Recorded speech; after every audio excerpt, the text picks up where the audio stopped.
નમસ્કાર વિદ્યાર્થી મિત્રો, હું વિરાંગીની પટેલ, અશ્વવેગ વિદ્યાલય. આજે આપણે ગુજરાતી ગ્રામરમાં વિરામ ચિહ્નોનો અભ્યાસ કરીશું. વિરામ ચિહ્નો વિશે તમે અભ્યાસ આગળ પણ કર્યો જ હશે. તો વિરામ ચિહ્નોનો ઉપયોગ આપણે ક્યારે કરીએ છીએ?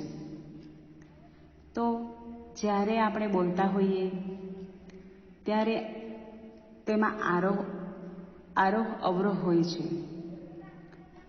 લખવામાં પણ એ આરોહ અવરોહ દર્શાવવા હોય ત્યારે આપણે વિરામ ચિહ્નોનો ઉપયોગ કરીએ છીએ. બોલચાલની લઢણને લખાણમાં મૂકવા માટે આપણે વિરામ ચિહ્નોનો ઉપયોગ કરીએ છીએ. અને આ વિરામ ચિહ્નો દ્વારા જ આપણે બોલીએ છીએ અથવા લખીએ છીએ. તો એમાં આરોહ અવરોહ લાવવા માટે, અટક સ્થાન દર્શાવવા માટે, ઉચ્ચારણગત બાબતોનું લિપ્યંકન કરવામાં આવે છે. તો એ કોના દ્વારા? તો આ વિરામ ચિહ્નો દ્વારા જ.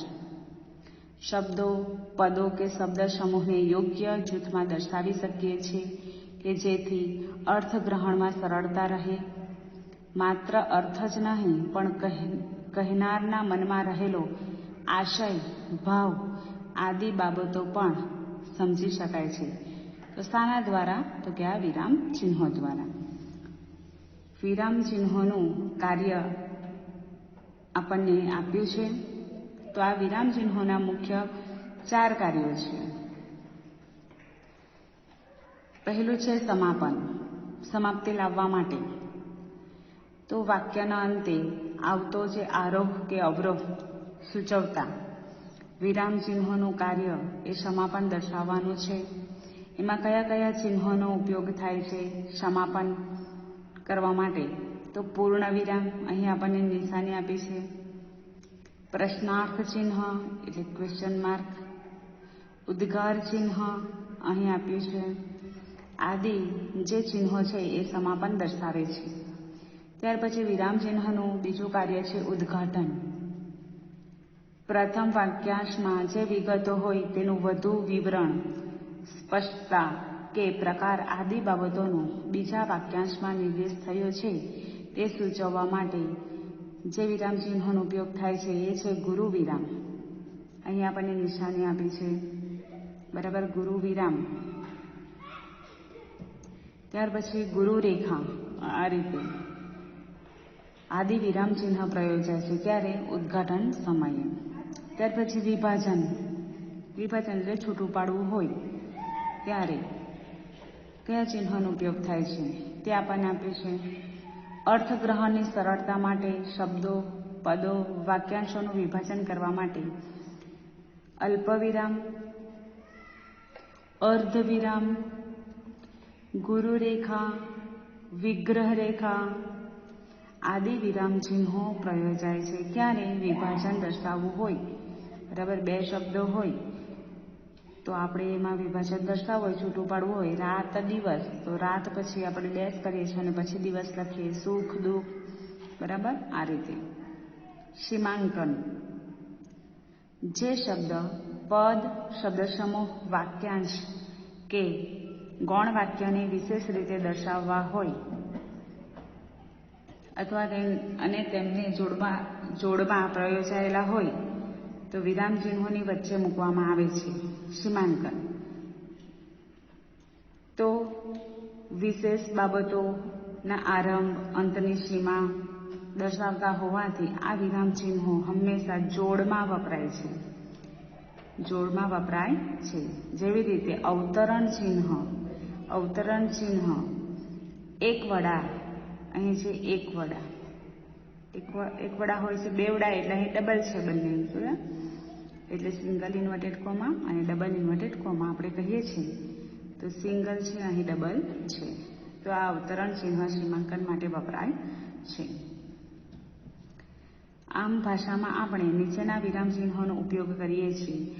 તમે આ ચિહ્નોના કાર્યથી પરિચિત છો, તેમ છતાં તે વિરામ ચિહ્નોનો ઉપયોગ જોઈ લઈએ કે આ બધા જે વિરામ ચિહ્નો છે તો એ કઈ રીતે મુકાય છે એ આપણે જોઈ લીધું, બરાબર. પૂર્ણ વિરામ તો આ રીતે ડોટ હોય છે, એની નિશાની આપણે જોઈએ છે.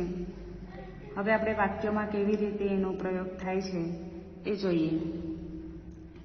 તો પહેલું છે પૂર્ણ વિરામ. પૂર્ણ વિરામ, પૂરેપૂરો વિરામ. વિરામનો અર્થ શું થાય? આરામ. એટલે અહીં પૂરેપૂરો આરામ, એટલે અહીં આપણે પૂર્ણ વિરામ આ રીતે મૂકીએ છીએ. ફૂલ સ્ટોપ કહીએ, બરાબર છે. જુઓ, અલગ મલકની વાતો કરતા નીંદર વહેલી આવશે, પૂર્ણ વિરામ આવશે. વાક્ય પૂર્ણ થાય છે, પૂરેપૂરો આરામ. વાક્ય પૂરું છે, અધૂરું પણ નથી, એટલે અહીં પૂર્ણ વિરામનો ઉપયોગ થશે. બીજું છે મગનની જમીનમાં મબલક પાક પાક્યું, પૂર્ણ વિરામ. ત્યાર પછી બીજો વિરામ ચિહ્ન કયું છે? પ્રશ્નાર્થ ચિહ્ન. અહીં નિશાની છે પ્રશ્નાર્થ ચિહ્નની. માહિતી મેળવવા માટે પ્રશ્નાર્થ ચિહ્નનો ઉપયોગ થાય. ખાતરી કરવા માટે, નકાર સૂચવવા માટે પ્રશ્નાર્થ ચિહ્નનો ઉપયોગ થાય છે. વાક્ય જોઈએ. તમે મને ક્યાં લઈ જઈ રહ્યા છો? એટલે આપણને માહિતી જોઈએ કે તમે મને ક્યાં લઈ જઈ રહ્યા છો, કે ક્વેશ્ચન માર્ક. ભાઈ ક્યાં જઈ આવ્યા? માહિતી જોઈએ છે આપણને, ક્યાં જઈ આવ્યા.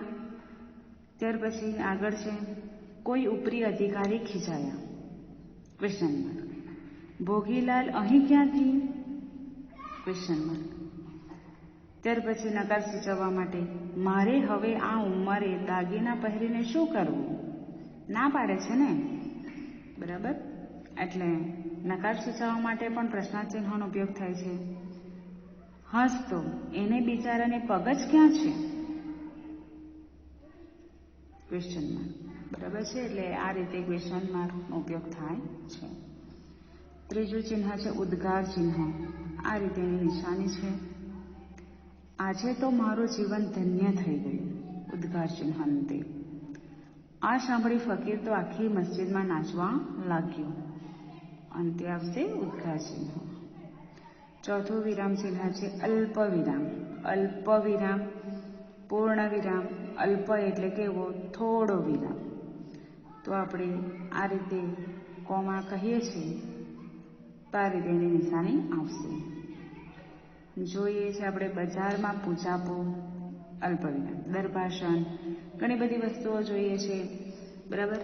તો આપણે અલ્પ વિરામનો ત્યારે ઉપયોગ કરીએ છીએ, એટલે જ્યારે આપણે જોયું છે વિભાજનમાં અહીં, બરાબર, કે જ્યારે કોઈ શબ્દો હોય, પદો હોય, એનું વિભાજન કરવા માટે અલ્પ વિરામનો ઉપયોગ થાય છે. ઘણી બધી વસ્તુઓ છે, તો એમાં અલ્પ વિરામનો ઉપયોગ થશે. બજારમાં પૂજાપો, અલ્પ વિરામ. દરભાષણ, અલ્પ વિરામ. ઓરસિયા, તુલસી માળા, બરાબર. આ રીતે અલ્પ વિરામનો ઉપયોગ થાય છે. હરદ્વાર અનેક આશ્રમ, સંસ્થાઓ, સેવા મંડળો અને સુધાર પ્રવૃત્તિઓ ધરાવતું તીર્થધામ છે. હરિદ્વાર જે છે તે, એટલે અહીં અલ્પ વિરામનો ઉપયોગ થાય છે. આગળ પાંચમું વિરામ ચિહ્ન છે અર્ધ વિરામ. અર્ધ વિરામની નિશાની આ રીતે છે. યોગ્ય પદ જૂથ દર્શાવવા માટે અર્ધ વિરામનો ઉપયોગ થાય છે. જોઈએ, અમારી શાળામાંથી દોડમાં મોહન, ચૈતાલી અને રાજ. દોડમાં આટલા 3 વ્યક્તિઓ આવ્યા છે. પછી છે અર્ધ વિરામ, બરાબર છે. પૂરેપૂરો પણ નથી, અર્ધ વિરામ છે. ત્યાર પછી ભાલા ફેંકમાં નીતા, જગન, એટલે ભાલા ફેંકમાં ફક્ત 2 વ્યક્તિઓ છે. બીજી સ્પર્ધાનું નામ લખ્યું છે ખોખોમાં ચૈતાલી, નીતા, ફાલ્ગુની, એટલે અહીં આ સ્પર્ધામાં 3 વ્યક્તિઓના નામ દર્શાવવા માટે અહીં અલ્પ વિરામનો ઉપયોગ થાય છે. પરંતુ સ્પર્ધા પૂરી છે, બરાબર, તો અહીં જુઓ તો અર્ધ વિરામનો ઉપયોગ થાય છે. તેવી જ રીતે કરાટેમાં જગન, રાજેશ, શીતલ અને નિકિતાએ ભાગ લીધો છે. પછી પૂર્ણ વિરામ આવશે. વાક્ય પૂર્ણ છે. ગુરુ વિરામ. ગુરુ વિરામની નિશાની આ રીતે છે. ઉદ્ઘાટનનું કાર્ય કરવા માટે ગુરુ વિરામનું ચિહ્ન પ્રયોજાય છે. એમાં વિશેષણના પ્રકાર, વિરામ ચિહ્નો, એટલે કે વાક્યને અંતે તેને લગતી વધુ વિગત આપવાની હોય ત્યારે ગુરુ વિરામનો ઉપયોગ થાય છે. ક્રિયા વિશેષણને મુખ્ય 2 વર્ગમાં વહેંચાય. બરાબર. અહીં તમારે ધારો કે જો વિશેષણના પ્રકાર, પછી ગુરુ વિરામનું ચિહ્ન અને પછી પ્રકારો અહીં આપણે લખીએ. વિરામ ચિહ્નો, પછી ગુરુ વિરામ, વિરામ ચિહ્નો કયા કયા છે લખીએ, અલ્પ વિરામ કરતા જઈએ.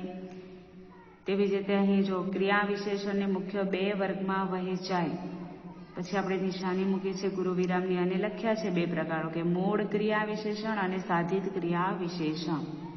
એટલે આ રીતે ઉદ્ઘાટનનું કોઈ કાર્ય દર્શાવવું હોય તો આપણે ગુરુ વિરામનો મોટે ભાગે ઉપયોગ કરીએ છીએ. આગળ છે ટપકા. ટપકા એટલે આપણે અમુક વાત અધૂરી હોય ત્યારે ખાસ કરીને ટપકા 3 મૂકીએ છીએ. એનો અર્થ એ થાય કે વાક્ય અધૂરું છે, એટલે વાત અધૂરી રહી છે, વાક્ય કપાયું છે તે દર્શાવવા માટે આ ટપકા ચિહ્નનો ઉપયોગ થાય છે. જો અહીં કે રામશંકર બાપાનો બોલ એ જ મારે મન ભગવાનનો, પછી વાક્ય અધૂરું છે એટલે આપણે પાઠમાં જોયું કે એ જ મારે મન ભગવાનનો બોલ, એવો અર્થ થાય. પરંતુ અહીં વાક્ય અધૂરું છે એટલે એ દર્શાવવા માટે અહીં ટપકાનો ઉપયોગ થાય છે. સ્વાર્થને સારું મિત્રને ગરદન મારનાર, પછી વાક્ય અધૂરું છે, કપાયું છે. બરાબર. એટલે ટપકાની નિશાની આવી.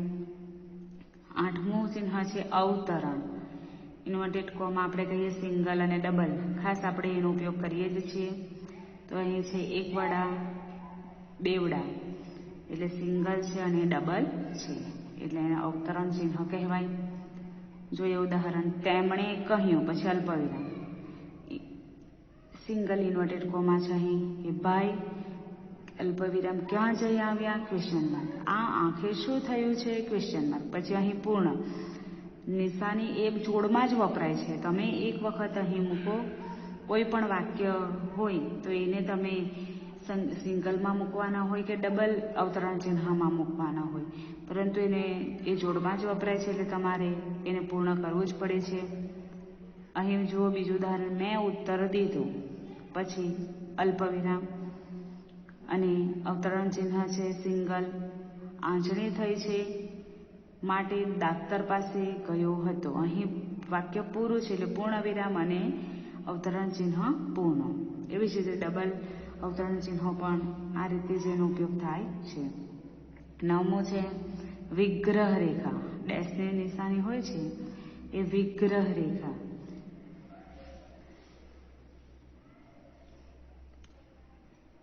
ઉદ્ઘાટન આપણે વિરામ ચિહ્નના કાર્યમાં જોયું. બરાબર. એમાં વિગ્રહ એટલે છૂટું પાડવું એવો અર્થ થાય. બરાબર છે. વિગ્રહ રેખા. ગુરુ રેખા એટલે મોટી હોય, લઘુ રેખા નાની. બરાબર. તો જ્યારે કોઈ શબ્દો હોય, પદો હોય, એનું વિભાજન કરવું હોય, એનો વિગ્રહ કરવો હોય ત્યારે વિગ્રહ રેખાનો ઉપયોગ થાય છે. જોઈએ ઉદાહરણ. મેં મારા દીકરાને કહ્યું, બેટા 100 ટચનું સોનું, ઘરેણું તો એક જ છે, પછી ગુરુ વિરામ છે અને તે કયું છે? ભણતર. અહીં 100 ટચનું સોનું, પછી જુઓ વિગ્રહ રેખાનો ઉપયોગ થયો છે. વાક્ય પૂર્ણ છે એટલે ઘણા બધા ચિહ્નોનો અહીં ઉપયોગ થયો છે. લોપ ચિહ્ન. લોપ ચિહ્ન બરાબર. ઘણી વખત આપણે પાઠ કે કાવ્યમાં આવે છે ત્યારે હું તમને કહું છું કે આને લોપ ચિહ્ન કહેવાય. કો પછી જો અહીં લોપ ચિહ્ન આપેલું છે એટલે લોપ ચિહ્ન એટલે અહીં એક જે વર્ણ છે, જે અક્ષર છે એ લોપ થઈ ગયેલો છે, એની જગ્યાએ નિશાની મૂકવામાં આવી છે, એનું ચિહ્ન પ્રયોજાયું છે. કો પછી એ લોપ ચિહ્ન છે. વાક્ય વાંચીએ તો ખ્યાલ આવશે. કો આવી વાત સૂર્યની કરી, એટલે કો ઈ જે છે એ અહીં લોપ થયેલો છે. વાત સૂર્યની કરે તે આગળ લઈ ચાંચ જ ધરી. ત્યાર પછી બીજું ઉદાહરણ. મેં ને મારા વરે મહેનત કરવા માંડી. અહીં જે છે મહેનત, હ જે છે એ લોપ થઈ ગયેલો છે. હ વર્ણ જે છે બરાબર, મહેનત અથવા મહેનત. તો અહીં હ જે છે, હ વર્ણ જે છે લોપ થઈ ગયેલો છે એટલે એની જગ્યાએ નિશાની મૂકવામાં આવી છે, લોપ ચિહ્ન પ્રયોજાયું છે. તો આ રીતે ઘણા બધા વિરામ ચિહ્નો આવે છે જેનો ઉપયોગ આપણે કરીએ જ છીએ. તમને 1 માર્ક્સમાં વિરામ ચિહ્નો પૂછાય છે. વાક્ય આપ્યું હોય અને એ વાક્યમાં તમારે વિરામ ચિહ્ન મૂકવાનું હોય છે. બરાબર છે. અહીં તમને પેરેગ્રાફ આપેલા છે. પેરેગ્રાફ આપેલા છે એમાં તમે કયા ચિહ્નો મૂકી શકો. બરાબર છે. તો એ તમારે વિચારવાનું છે. જોઈએ આપણે પહેલો, કોઈને દયા આવી પૂછ્યું, અલી આ છોકરાને તેડીને ચડે છે તેને ભાર નથી લાગતો? છોકરીએ જવાબ આપ્યો, ના રે, ભાર શાનો, એ તો મારો ભાઈ છે. અહીં છે કે જોઈએ કોઈને દયા આવી, બરાબર, પછી આવશે અલ્પવિરામ. પૂછ્યું અલ્પવિરામ, અલી એટલે અવતરણ ચિહ્ન આવશે સિંગલ, પાછું આવશે અલ્પવિરામ. આ છોકરાને તેડીને ચડે છે તેને ભાર નથી લાગતો? ક્વેશ્ચન માર્ક અહીં આવશે. ઇન્વર્ટેડ અહીં આપ્યું છે એટલે અહીં ઇન્વર્ટેડ પૂરું થશે. બરાબર છે. ત્યાર પછી છે છોકરીએ જવાબ આપ્યો. છોકરીએ જવાબ આપ્યો અલ્પવિરામ. નારે ભાર શાનો? નારે એટલે અહીં સિંગલ ઇન્વર્ટેડ આવશે. નારે અલ્પવિરામ અટકે છે. નારે ભાર શાનો? Question mark. પછી એ તો મારો ભાઈ છે એટલે અહીં ફરીથી સિંગલ ઇન્વર્ટેડ આવશે. એ તો મારો ભાઈ છે. પૂર્ણ વિરામ તો છે જ, અહીં ઇન્વર્ટેડ પૂરું. આ રીતે તો તમને પેરેગ્રાફ આપવામાં ન આવ્યો હોય, પરંતુ તમને કોઈ એક વાક્ય આપવામાં આવ્યું હોય તો એમાં કોઈ ચિહ્ન હોય નહીં. બરાબર. હોય તો પૂર્ણ વિરામ એકાદ ચિહ્ન હોય, પણ પરંતુ બાકીના તમારે મૂકવાના હોય છે. તો આપણે જોઈએ કે એક્ઝામમાં કેવી રીતે પૂછાય એવા કેટલાક ઉદાહરણો જોઈએ. દાખલા તરીકે આ રીતે આપ્યું હોય કે નીચેના વાક્યોમાં યોગ્ય વિરામ ચિહ્નો મૂકી વાક્યો ફરીથી લખો. બરાબર. તો તમને આ રીતે એક વાક્ય આપ્યું હોય કે એમાં શું ભારે દર્દ છે, કોઈ ચિહ્નો નથી, આપણે મૂકવાના છે. બરાબર છે. એક હોય, એક કરતાં વધારે પણ હોય તો આપણે બોલીએ છીએ કે એમાં શું ભારે દર્દ છે. બરાબર. ભાર આવે છે, ક્વેશ્ચન માર્ક આવશે એટલે તમારે આ ચિહ્ન ક્વેશ્ચન માર્ક અંતે ઉમેરવું પડશે. બીજું ઉદાહરણ છે બીજાનું લઈ લેવાની વૃત્તિથી દૂર રહેવું. તો આપણે એમાં પૂર્ણ વિરામનો ઉપયોગ કરીશું કે બીજાનું લઈ લેવાની વૃત્તિથી દૂર રહેવું. ફક્ત પૂર્ણ વિરામ મૂકવાનું. પરંતુ તમારે એક્ઝામમાં વાક્ય જે છે એ આખો આ રીતે લખવું પડશે. ત્રીજું ઉદાહરણ, તું તારા દિલનો દીવો થાને, એટલે આન્સર આ રીતે લખીશું, તું તારા દિલનો દીવો થાને, ઉદ્ગાર ચિહ્ન મૂકીશું અંતે. ચોથું ઉદાહરણ છે ઠીક ડૉક્ટર, ત્યારે હું રજા લઈશ. આપણે બોલીએ છીએ કે ઠીક ડૉક્ટર, અટકીએ છીએ, પૂરેપૂરો આરામ નથી કરતા એટલે અલ્પ વિરામ આવશે. ત્યારે હું રજા લઈશ, પૂર્ણ વિરામ આવશે. પાંચમું વાક્ય છે મોહને મગનને ખભે હાથ રાખી કહ્યું, હું રામશંકરનો દીકરો છું. મોહને મગનને ખભે હાથ રાખી કહ્યું, પછી અલ્પ વિરામ આવશે અને બાકીનું જે વાક્ય છે એ ઇન્વર્ટેડમાં આવશે.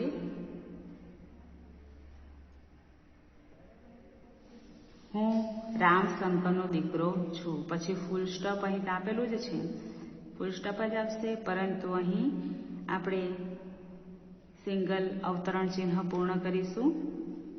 જોડમાં જ વપરાય છે અને અહીં આપણે અલ્પ વિરામ મૂકીશું. બરાબર છે.